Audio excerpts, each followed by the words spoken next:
while there, I was having nightmares, and I would wake up at night hollering, hit the ground, they're gonna kill us. There's a time in everybody's life, I think, when you just say, I'm gonna do what I gotta do, because something has to change.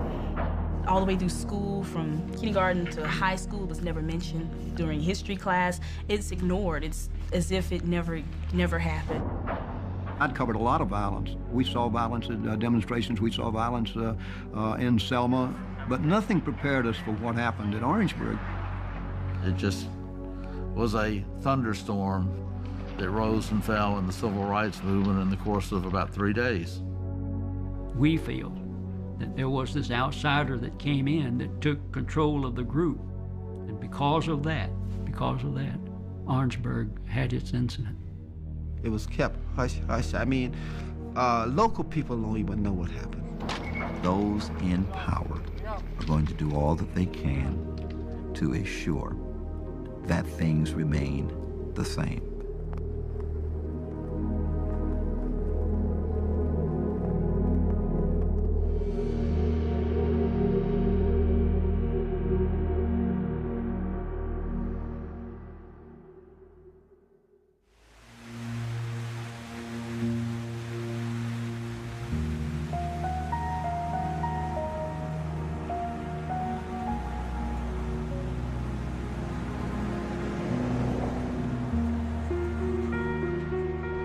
In the 60s, Orangeburg was just a good old southern country town.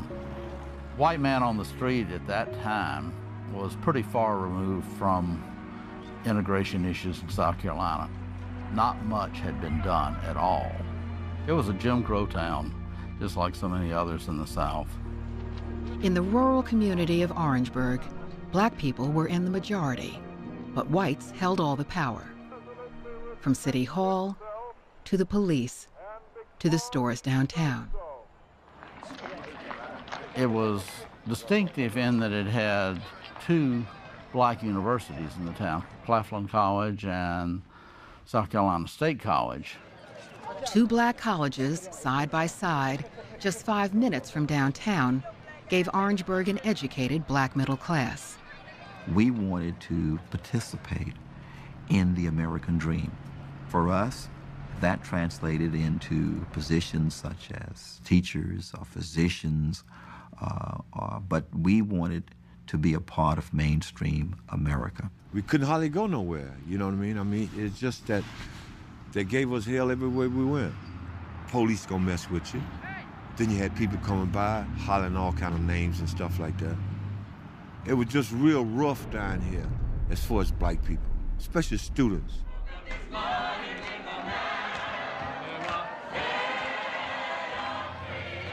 Students and Orangeburg's black community mounted repeated protests.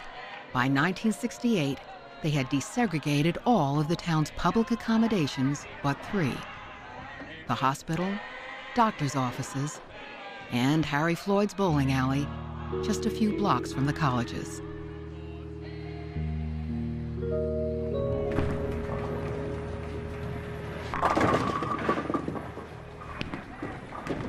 One night I was in my room and this fella knocked on the door. And he introduced himself. He said his name was James Davis. And he told me his problem. He said, well, man, I've been in Vietnam and I've been in the Army for 8 years. And I went down to that bowling alley. The man wouldn't let me bowl. And he said, well, man, we got to do something. I said, well, man, right now my thing is to graduate. I said, so I'll see you later. When I got home, I spent my Christmas break going to bowling alleys. And I spoke to the white man there, and he told me if he got lunch counters, so he can't tell you you can't come in there. He said, because I didn't want to integrate my place. He said, but you got to let you in. So John Stroman organized a demonstration.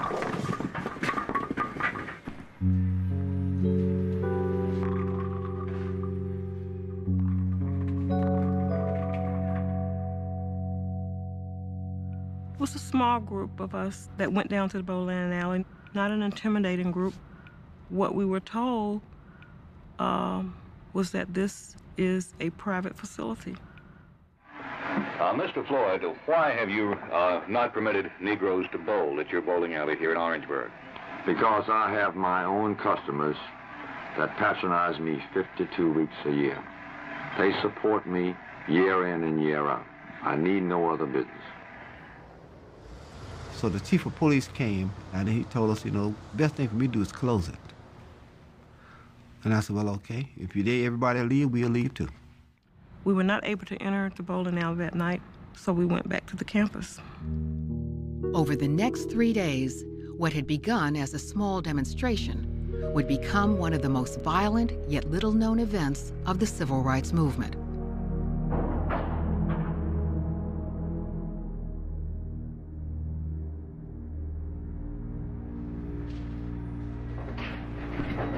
On the campus, there was a rumor that had gone around throughout the community that something was taking place at the bowling alley. Had you heard about it? The bowling alley had been a sore point in Orangeburg for years. There'd been protests about the bowling alley going back several years earlier. There were attempts to desegregate. We just kind of knew the history of the bowling alley in the sense that there, at one point, had been a white-only sign up there. That Tuesday, we decided we were going back to the bowling alley. We looked behind us, and there was this tremendous crowd that we didn't really expect to be there, but they were there. We didn't call ourselves being slick. We said, well, we'll use the back entrance this time. We got into the bowling alley, but when we got in, it was loaded with policemen. Usually, we would know pretty much what was going to transpire. And their method was to someone get arrested so that they could challenge it in the law in court. He talked to the students, and they were ready to leave. Fire truck pull up. It brought back memories. Water hose being put on you and everything else. The crowd, now 300 strong, knew that fire hoses had been used before to blast Orangeburg students. So, in defiance, they lit matches and taunted the police. They became a little more belligerent, began to curse and to talk louder. I felt that they were becoming more comfortable, that they had the upper hand, that there were more people there than there were law enforcement, and that and they were taking advantage of that. And all of a sudden, we heard a window broke. There was a big plate window. And that happened, they started hitting students upside the head, beating them upside the head with sticks. One of our classmates, named Stenhouse, they'd bust his head wide open. I mean, his head was bust open. They were picking up things and throwing them, and as well as the police were hitting and swinging. In the chaos, one demonstrator threw a liquid at an officer's eyes, severely injuring him. I saw them beating one girl. So two held her while another one beat her. And she had an earring there. They pulled that out. Even as a child, I always thought a billy club was just a piece of wood. But, I mean, it was still rods inside of those sticks. And I remember feeling this sense of pain when they were beating me. It was almost like they were trying to teach me a lesson or something. I mean, we were all unarmed. There were no weapons or bricks being thrown or anything of that nature. The young ladies were beaten, and this is where they became very, very fiercely angry about the whole thing. Everything that was owned by white folks on the way from the bowling alley, students just tore it up. East End Motors was a local AMC dealer on the corner. The brand new cars, they tore that up. We were somewhat short-handed, we felt, with the crowd there, and we had no weapons. Well, we might have had our side weapon, but we didn't have any shotguns or anything. Some of them might have had nightsticks. I think had we had some weapons, there might have been some shot that night.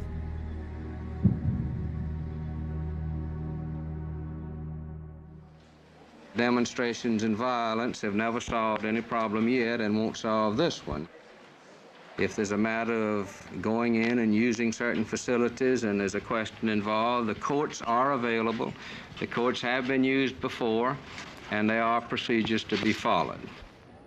The community itself had never been through anything like this before, and it was hard for them to accept what the South Carolina State students were trying to do, and they met resistance from the merchants and the citizens. It was a complete change of the way life had been. The black community showed reaction in a mixed fashion. Those who were middle class would say, well, we need to go slow, about this. Are you sure we can do this? Let's test the waters before we make a decision at this point. The younger people said, we've had it enough. Enough is enough. We need to move now. Get away from the old Confederacy. This is a new day. South Carolina's Governor McNair had worked hard to earn his reputation as a Southern racial moderate. At that time, of the Deep South states, Louisiana, Mississippi, Alabama, Georgia, and South Carolina was known as the more moderate of those 5 Deep South states. I mean, there's still rigid segregation there and everything, but even their leaders were considered relatively moderate in the Deep South sense. In 1967, when state college students protested against the school's administration, McNair had intervened on behalf of the students to resolve tensions. I tried to build that relationship with the leadership in the black communities statewide with the NAACP, was to get that open communications. And where there were problems or where there were leaders that were creating unrest or concerned about things, my normal reaction was to get them in the office if I could. But that was a year ago. This was 1968, and the nation was now deeply divided. 1968 was a very disruptive year for the whole nation. It was at the height of the Vietnam protest, but it was also after major urban riots in Detroit and Newark that had followed earlier riots. Black neighborhoods that had long experienced neglect and inequality exploded. 40 more dead. Damage ran over $1 billion. President Johnson ordered federal troops to bring peace to the city.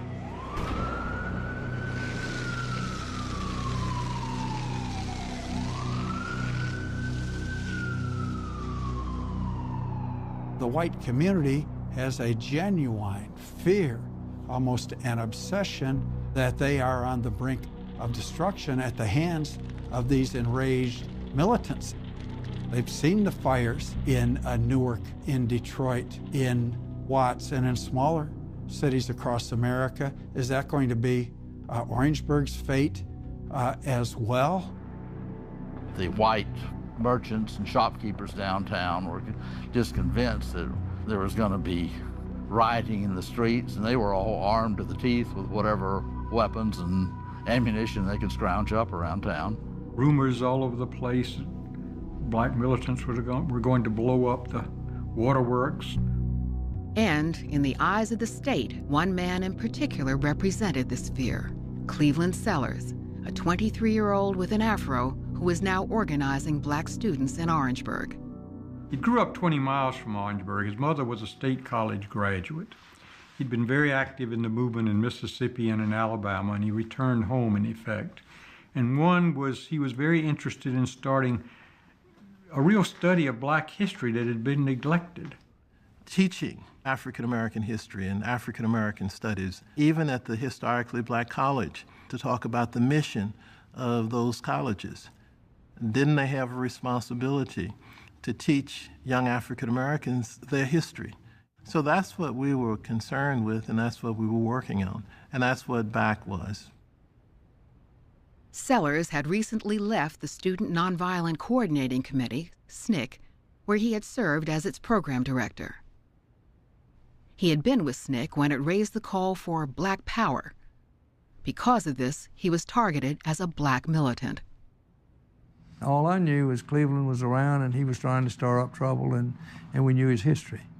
And I was aware he was trying to organize on the campus, and I thought he was instrumental in precipitating the growing militancy of the unrest. I began to recognize that there was a wiretap on my telephones and the telephones that I used.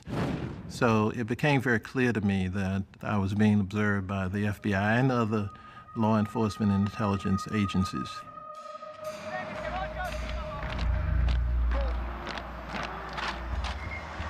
With tensions rising, Governor McNair was determined to maintain law and order. That morning, he sent in the National Guard. The student body as a whole was very angry over what had happened the night before, with the students being beaten and particularly the women being beaten. Meanwhile, students had been meeting throughout the night with college officials to decide their next move. The thing was to go downtown and get permission to march downtown. And the city council and the mayor, they said no, they didn't want the students downtown. They would come on campus. So that Wednesday morning, they came on campus. I too will say that I'm delighted to be here.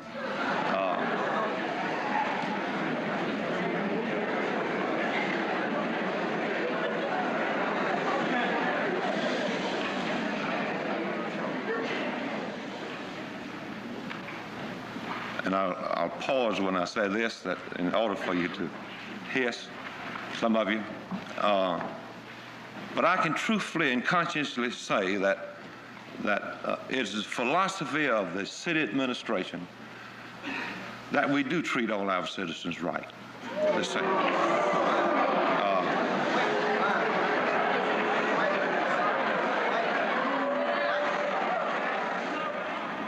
Our duties and responsibilities are prescribed by law, and we are obliged to work from within the law. The mayor made a comment, and he used the term Negro. And one student jumped up and yelled at him, "It is not Negro, it is Negro." And he says, "I've always said Negro." So the student said to him, "You can say it," said "knee." And the mayor said "knee." And he said "grow." And he said "grow." He said, "Now put them together." And the mayor said "Negro." And it just brought the crowd. It was a very light moment at that time. The fact that the mayor did not know this demonstrated more than anything else how out of touch he was with what was going on.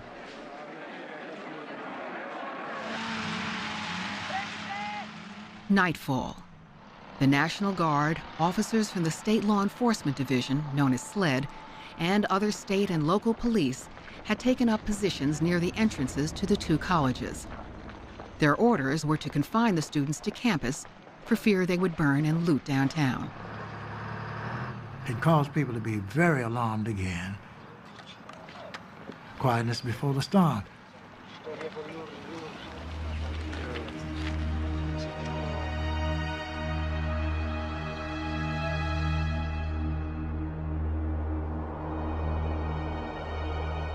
It was a cold day. It was a cold day. The day seemed a little, something just didn't seem right, a little eerie of all the days that I can recall here as a student, as if we were on the verge of something happening.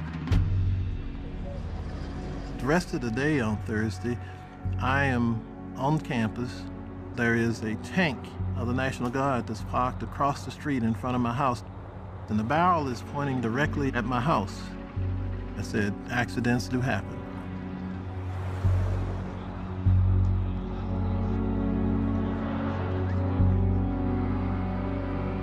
It got dark awfully fast, and it was cold, one of the coldest nights I think I can recall in my life. And there were no lights or anything where you could sit and see basically what was going on.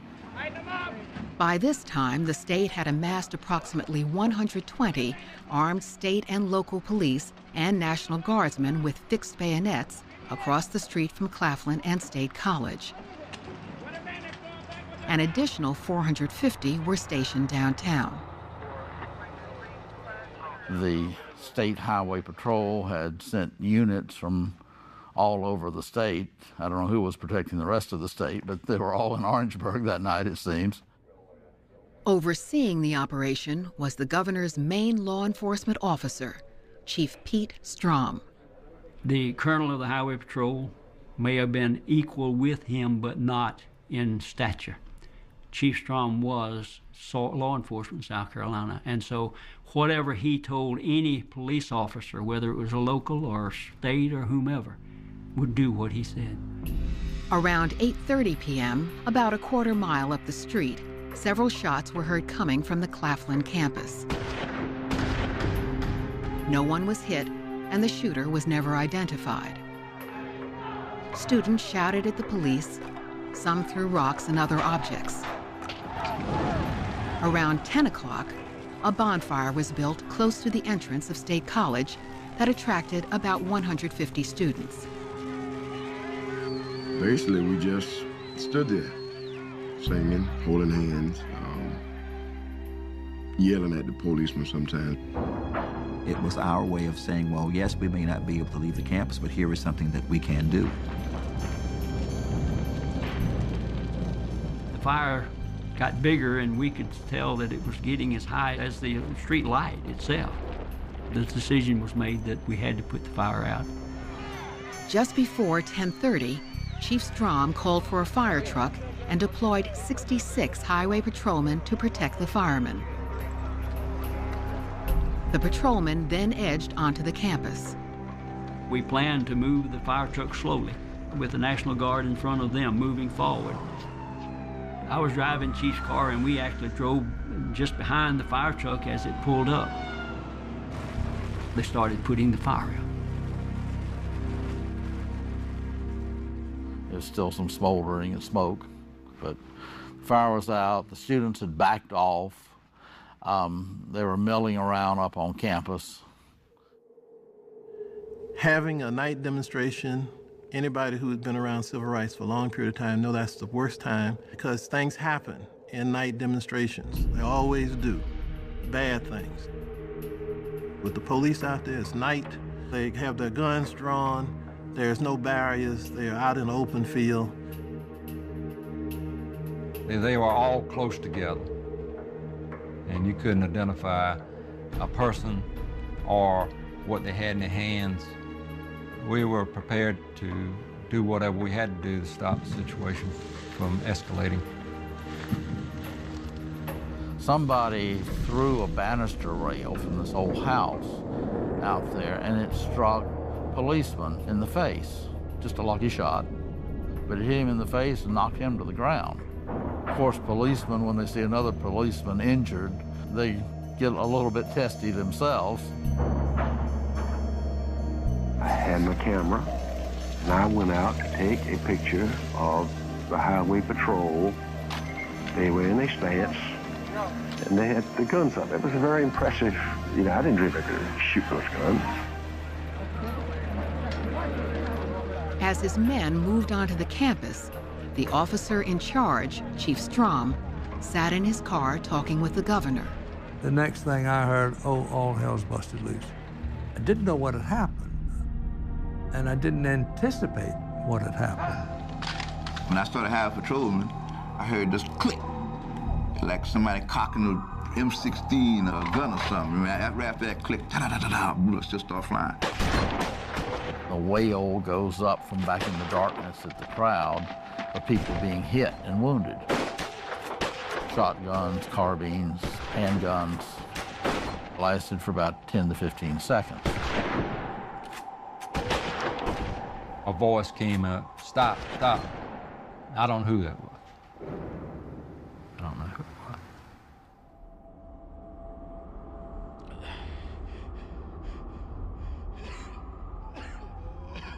I remember hearing somebody laugh just before we realized we were being shot at. We thought they were shooting in the air. I remember getting shot in my face and being spun around. I get there at the same time they open fire. I get shot in the left shoulder, and I could feel it twist the body around when I'm going down to the ground. I took one step that I can remember, and I got shot maybe this close to my spinal cord.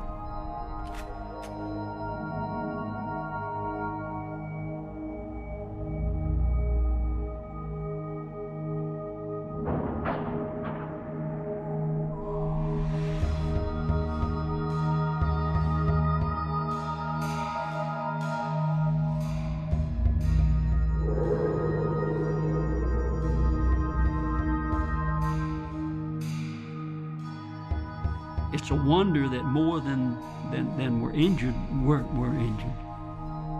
I thought every one of them was killed. It was just shock and alarm at what had happened. And the attitude among the patrolmen varied from they got what they deserved to a couple of people almost so scared they were throwing up.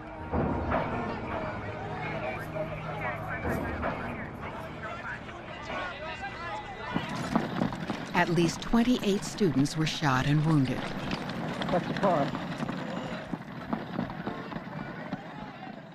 3 students were killed. Samuel Hammond, a freshman studying to be a teacher, drawn to the bonfire out of curiosity, was shot in the back. Delano Middleton, a 17-year-old high school student, had stopped by the campus, as he often did, for a snack after basketball practice. He suffered 7 wounds, 1 in the heart. Henry Smith, age 18, a student activist deeply involved in his church and ROTC, was shot 3 times, once in the neck. I think it was the next day that I found out that Smitty had actually died, and that Samuel Hammond had died, and that the little high school boy who was waiting for his custodian mother to get out from work had received a stray bullet or something and was also shot.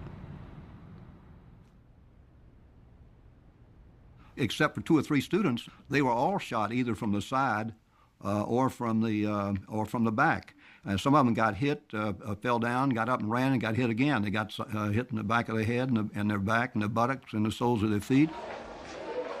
Students and faculty scrambled to rush the wounded to Orangeburg's segregated hospital.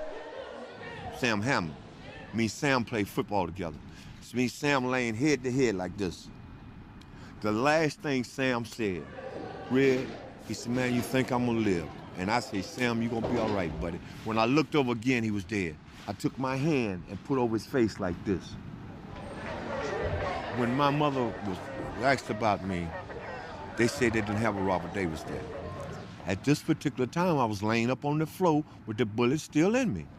I was laying hollering, saying, give me something for pain. And this is the exact word they said. The National Guard told me, nigga, shut up before I take the butt of this gun and finish killing you. And I shut up. Among the wounded, the police spotted someone of interest, someone they believed was responsible for all that had happened. I'm sitting there waiting on my turn to go to the doctors when a black sheriff deputy, one of the 2 in the whole area, he identified me. The sheriff came in, called out my name when he said, come on. I told everybody that I was with the sheriff. If anybody wants to know where I was or if anything happens to me, just know that I'm with the sheriff.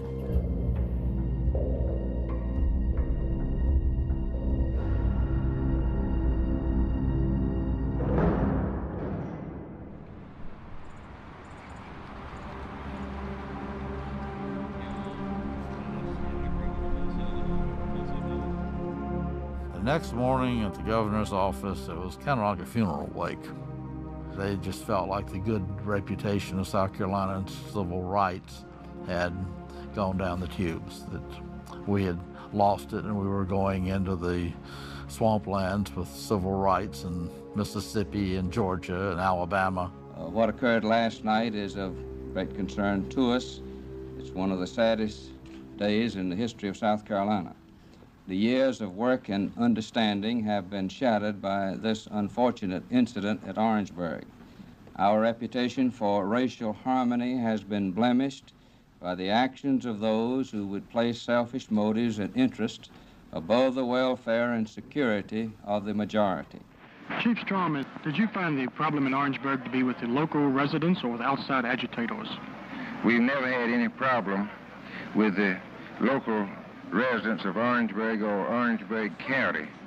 When we had demonstrations down at Orangeburg before, it was under responsible leadership. Chief Strom then went a step further, insisting, quote, "This thing never would have happened if Black Power hadn't come in here. The students were so fired up and under the influence of Cleveland Sellers, who was a trained agitator, they didn't know what they were doing." It was a different climate on the campus. There were other factors that had moved in.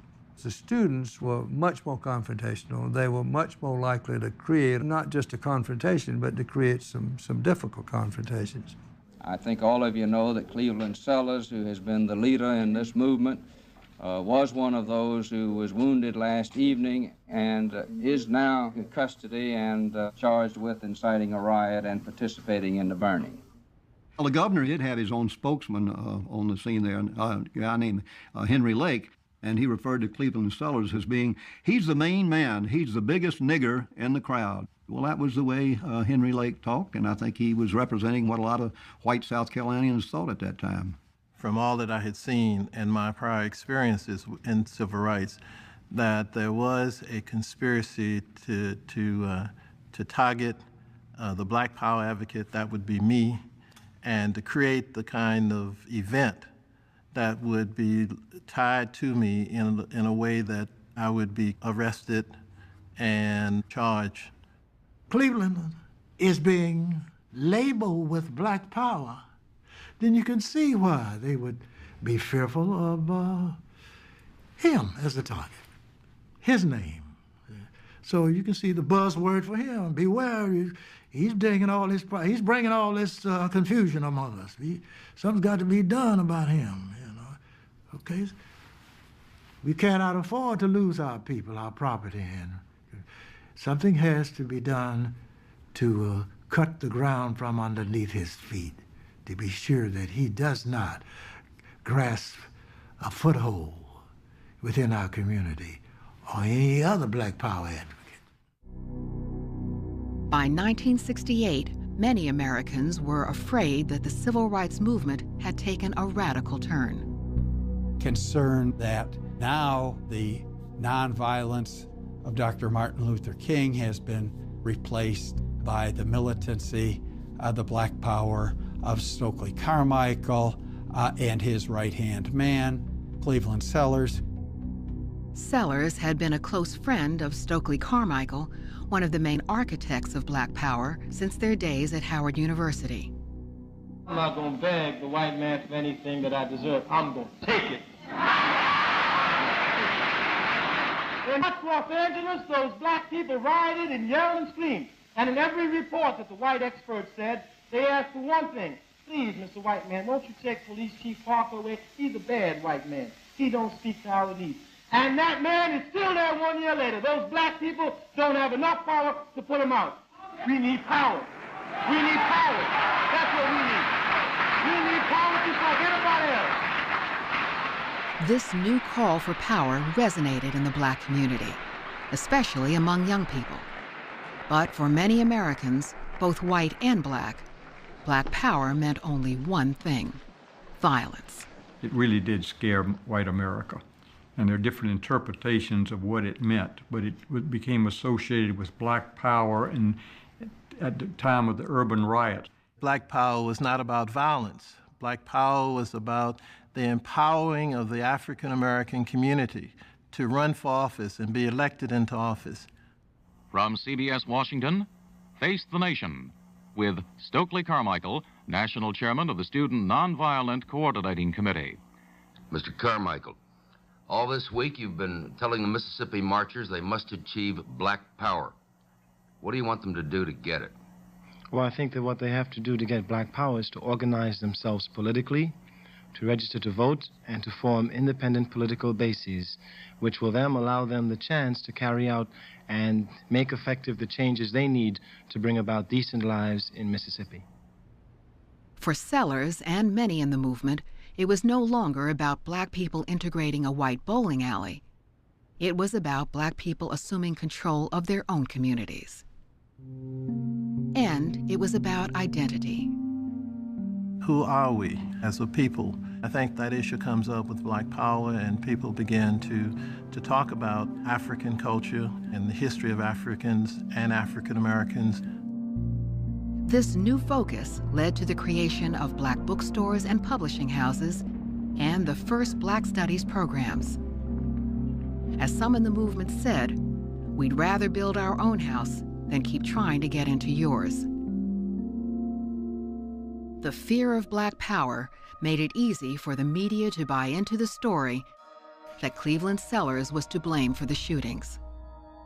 A lot of Americans at that time, if they read about this at all, they read a story that essentially said that these officers were attacked by a bunch of gun-wielding students, and they fired back. The Associated Press, which most of the country depended upon for the news out of Orangeburg, wrote stories that in the beginning talked about an exchange of gunfire, even quoted one of their own photographers as saying that he heard gunfire, and the photographer himself later said it wasn't true. The campaign by Governor McNair and others had succeeded. For most Americans, Orangeburg was just another riot incited by Black militants. The story appeared prominently for a day or two, then disappeared for good.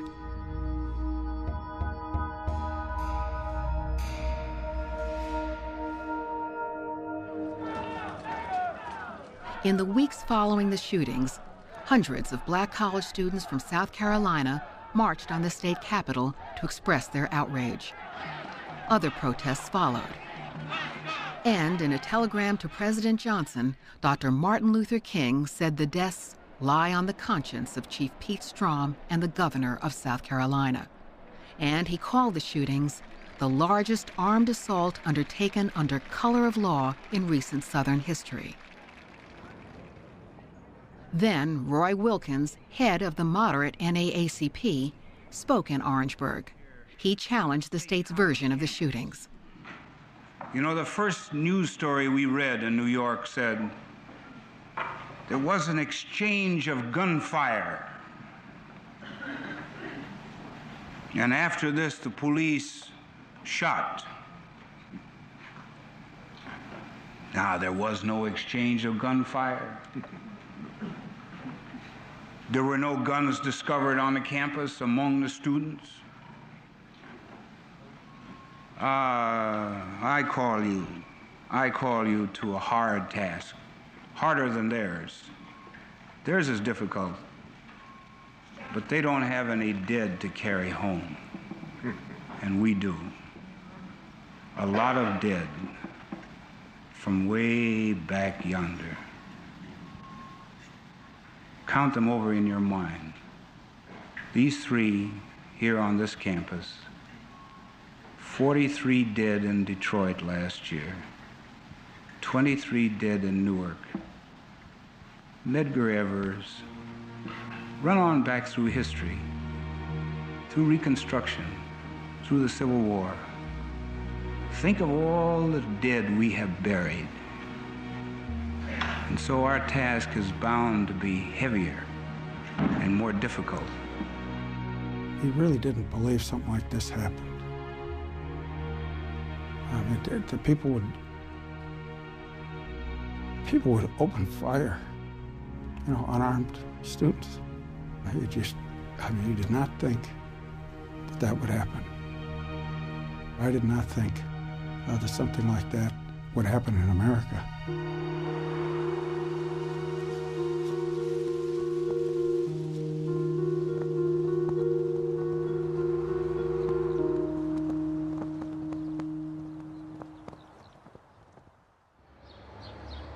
Decades later, the Orangeburg shootings still stir anger and disbelief, and repeated calls for a state investigation. Could there be someone with the courage to say, at least an investigation letting the family members know what happened that night? I like to think the healing process has been going on. Maybe it isn't finished. I don't see any state investigation or anything like that that would help the healing process. Since there were no arrests and no investigation, the healing can't start. Obviously, it has not been adequate, at least for some of the family members, and I sympathize with them, but I think it's time to move forward.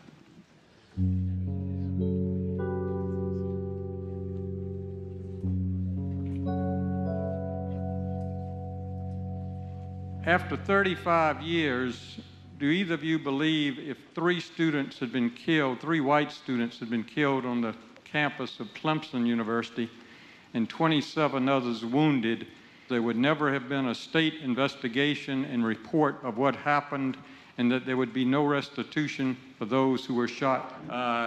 Come on, that's not a proper question to Clemson or something. Why don't you say to Citadel? In 1968, immediately following the shootings, the United States Justice Department suspected the police had abused their power. It ordered the FBI to investigate. But it soon became apparent that the FBI was covering for the very police they were supposed to be investigating. The FBI agents were part of the overall cover-up by denying they were on the scene when they could have easily testified to what they saw. It was a question of trying to protect the troopers that they usually do business with, and that happened frequently in the South with FBI agents who had very close relationships with the local police. And Chief Strom, the head of South Carolina law enforcement, was a close colleague of FBI Director J. Edgar Hoover. The FBI never compiled a report of the Orangeburg Massacre. They compiled the interviews, they compiled evidence. There was no summary of that evidence, of those interviews, ever written. There was no analysis offered. There was no evaluation offered. There was no FBI report. Still, the FBI testimonies were revealing. They showed the students and many other witnesses to be consistent on one point. The students were unanimous that there was no shooting from the campus. They were going down to watch them put out the fire. I never saw it happen that the students were actually charging or confronting the law enforcement officers in terms of an organized charge toward them. They were milling around out there in the darkness. The FBI found no evidence of guns being fired by students on the State College campus. The officers lined themselves up on the side of this hill in the almost in the shoot position, and they were shooting what is called a double-aught buckshot, which is the large game bullet that you use for killing deer and other larger game. Despite its flaws, the FBI investigation convinced the Justice Department that the police had abused their power. A crime had been committed. On May 19, 1969, the 9 patrolmen who admitted shooting at the students went on trial. Chief Strom, the man in charge, was not indicted. The case rested on one question: had the officers fired in self-defense? I felt very strongly that they could be some physical harm to me and to whoever I was trying to protect behind us. According to FBI testimonies, most officers heard or saw shots coming from campus. I heard a gunshot, which I equated as a .22, coming from in front of me to my left. But they couldn't agree on where the shots were coming from, and some officers didn't hear any gunfire. Only 9 officers admitted shooting into the crowd. 4 others fired warning shots. 53 never fired at all. Chief Strom testified that his command car had been equipped with tear gas and a loudspeaker system, but he hadn't used them. The jury very quickly decided on the verdict of not guilty. In fact, so quickly that they were sent a message to stay in a little longer so they don't come out quite so quickly. But within a couple of hours, they returned their verdict of not guilty for all 9 defendants. I think we have to realize what they've suffered through themselves. In talking to 1 or 2 of them, I mean, they are heartbroken and distressed over what happened. I was just a soldier, and I was the person that was there reacting to what my leaders had told me to do, and that was to go to Orangeburg, protect the property, do the best job I could. When we read about the verdict, we were outraged because we knew that it was not right, that There was no way that those individuals should have been vindicated. I mean, there were tanks on this campus. One would have to be a little out to think about challenging a tank or a policeman with a weapon. I call it murder. Before it happened, the murder, killing of the students. And the murdering of the students, that's all we can ever refer to it as. How could officers feel so free to do what they did unless they were given some kind of directive from some higher source of government? I mean, I can't prove it, but they seem to be fairly confident in being able to carry out what they did.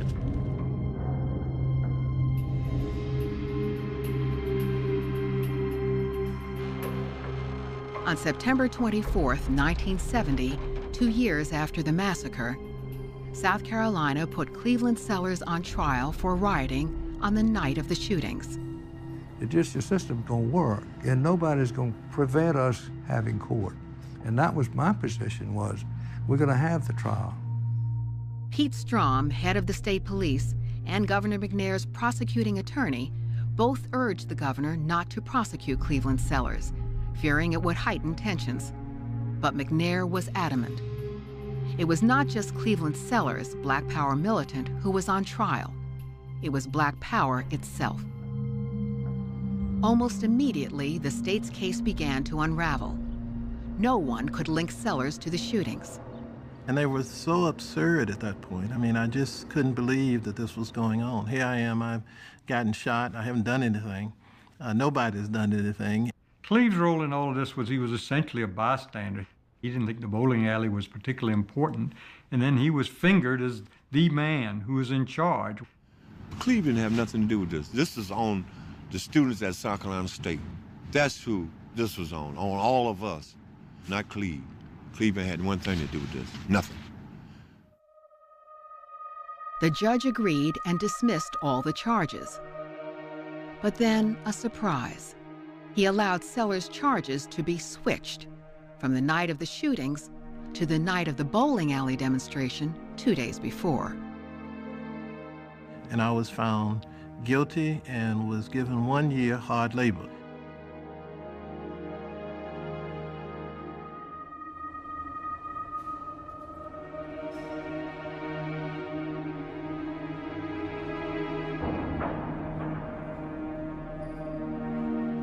I haven't criticized the prosecution or criticized the outcome. I've simply said that's it, it's over. The state of South Carolina assumed the matter was settled and would soon be forgotten. But many continued to demand answers to what really happened that night. There should be an investigation with specific answers, who was responsible, why it happened, because again, we don't want it repeated ever in this nation.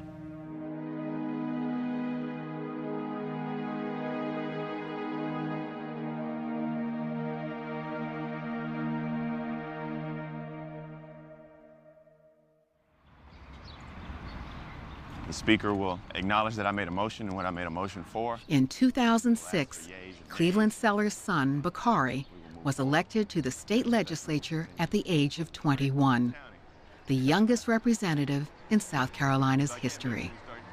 Yesterday, the Legislative Black Caucus took unanimous action to move that we put forth a resolution that asked for an investigation of the events of February 8, 1968. Good morning. I'm doing good. You doing all right? Yeah, have a good day. Thank you. You too. If you ask anyone who loses 3 people out of their lives, then you want to know what happened that night. If you look at Kent State, you kind of understand what happened. Mr. Sellers, for what purpose do you rise?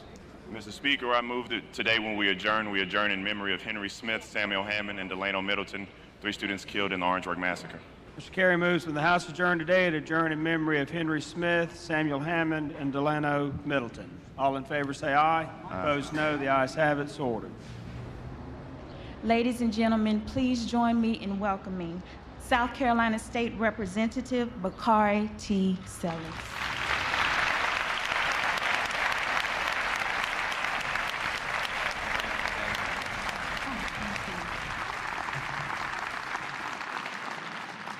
we join here today in our own memorial to remember 3 dead and 27 injured in yet another massacre that marked yet another people's struggle against oppression. These men who died here were not martyrs to a dream, but soldiers to a cause. We find our state and individuals within our state showing no shame in making concentrated efforts to keep this day that we come every year to remember off the historian's tongue and purged from our history books. A group of students built bonfires and sang protest songs. And within moments along the embankments on the front of the campus, police positioned themselves along Highway 601. The state police then closed in on students with shotguns loaded with deadly double-aught buckshots. And for 8 seconds, 1001, 1002,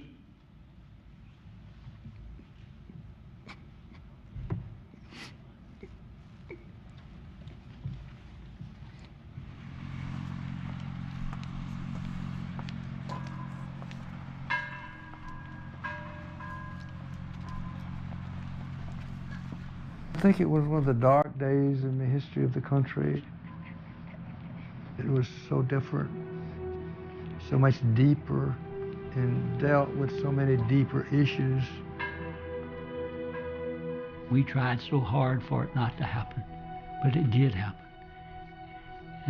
And for others to think that we were wrong in the way we went about it, you would have had to have been in our shoes. We don't do change very well, and in that day, in that place, we did it very poorly. Remember what they stood for and what they fought for.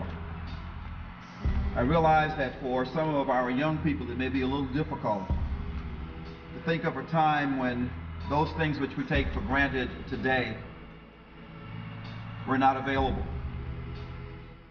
Simple opportunities such as sitting at a counter for a meal. A member of the church where I grew up told my father that if I had studied at South Carolina State instead of demonstrating, nothing would have happened to me and I would have been fine.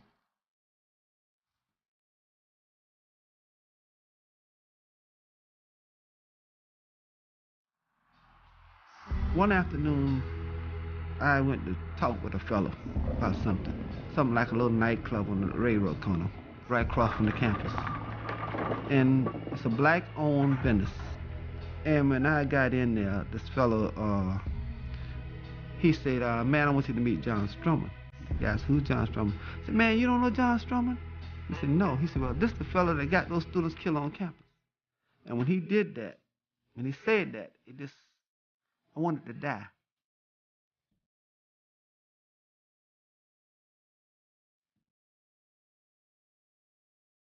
The Orangeburg Massacre is about accountability. Nobody ever was held accountable for it. Essentially, although there were trials, nobody ever was convicted of anything. The state, in the end, had its way. But in history, it may not have its way simply because it's still alive, and so maybe it'll live on.